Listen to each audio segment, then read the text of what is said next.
Ladies and gentlemen, welcome. Mesdames, Mesdemoiselles, Messieurs, le commandant de bord vous souhaite la bienvenue à bord du CityVol à destination des plus grandes métropoles mondiales. Accrochez vos ceintures et installez-vous confortablement. La compagnie vous souhaite un agréable voyage.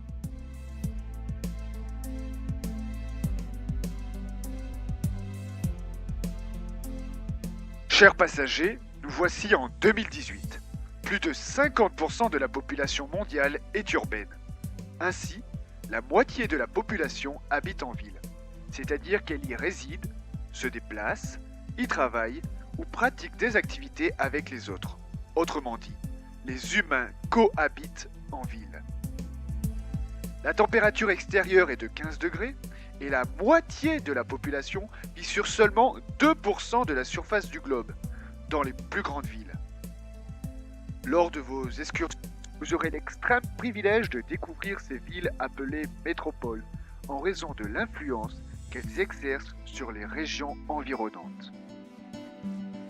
Les métropoles concentrent en effet les institutions politiques à l'image des ministères, ambassades et assemblées nationales, mais aussi les services économiques comme la bourse, les sièges de multinationales, les principales banques, etc. Elles sont également des pôles culturels en accueillant les plus grands musées, les grands monuments, universités, installations sportives et salles de concert.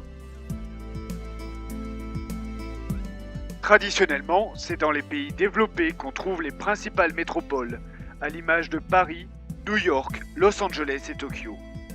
Mais aujourd'hui, la croissance urbaine est bien plus importante dans les pays en développement, avec l'affirmation de villes comme Mexico, Sao Paulo, Le Caire, Mumbai, Beijing et Shanghai.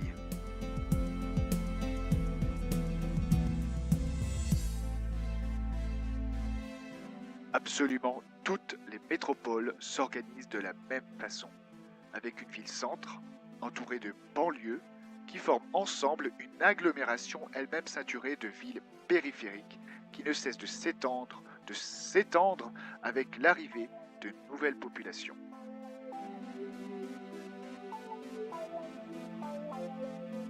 La ville-centre attire aujourd'hui les activités de bureaux, de commerce et de tourisme. Elle voit les prix de l'immobilier s'envoler. Mais alors, comment faire ?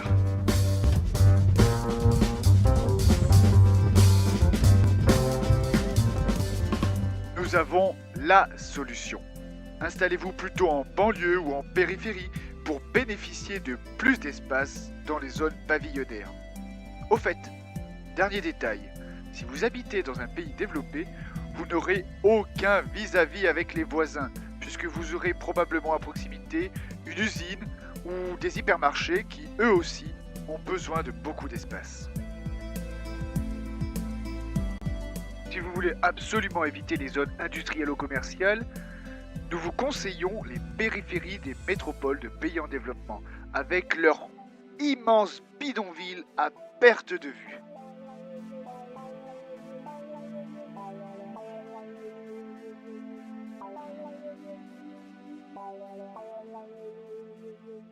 Bon, soyons clairs, le développement incontrôlé des métropoles pose de plus en plus de questions, avec de nombreux problèmes de pollution et d'embouteillage. De plus, les inégalités sociales entre les différents espaces se renforcent avec des quartiers concentrant la pauvreté, alors que d'autres polarisent les richesses, renforçant ainsi les tensions sociales.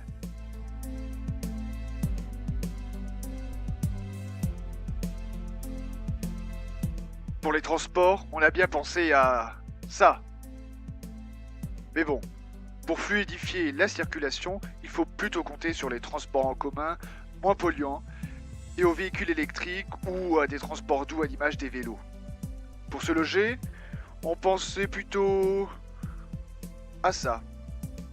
Mais finalement, on a préféré les écoquartiers avec une meilleure isolation et plus respectueux de leur environnement. On pourra y favoriser la cohabitation avec la création de logements sociaux, de places piétonnes, de jardins partagés, etc. Enfin, de nouvelles activités liées au numérique ou aux nouvelles formes d'économie solidaire pourront se développer dans les cités du futur. Et toi, comment imagines-tu la ville de demain ?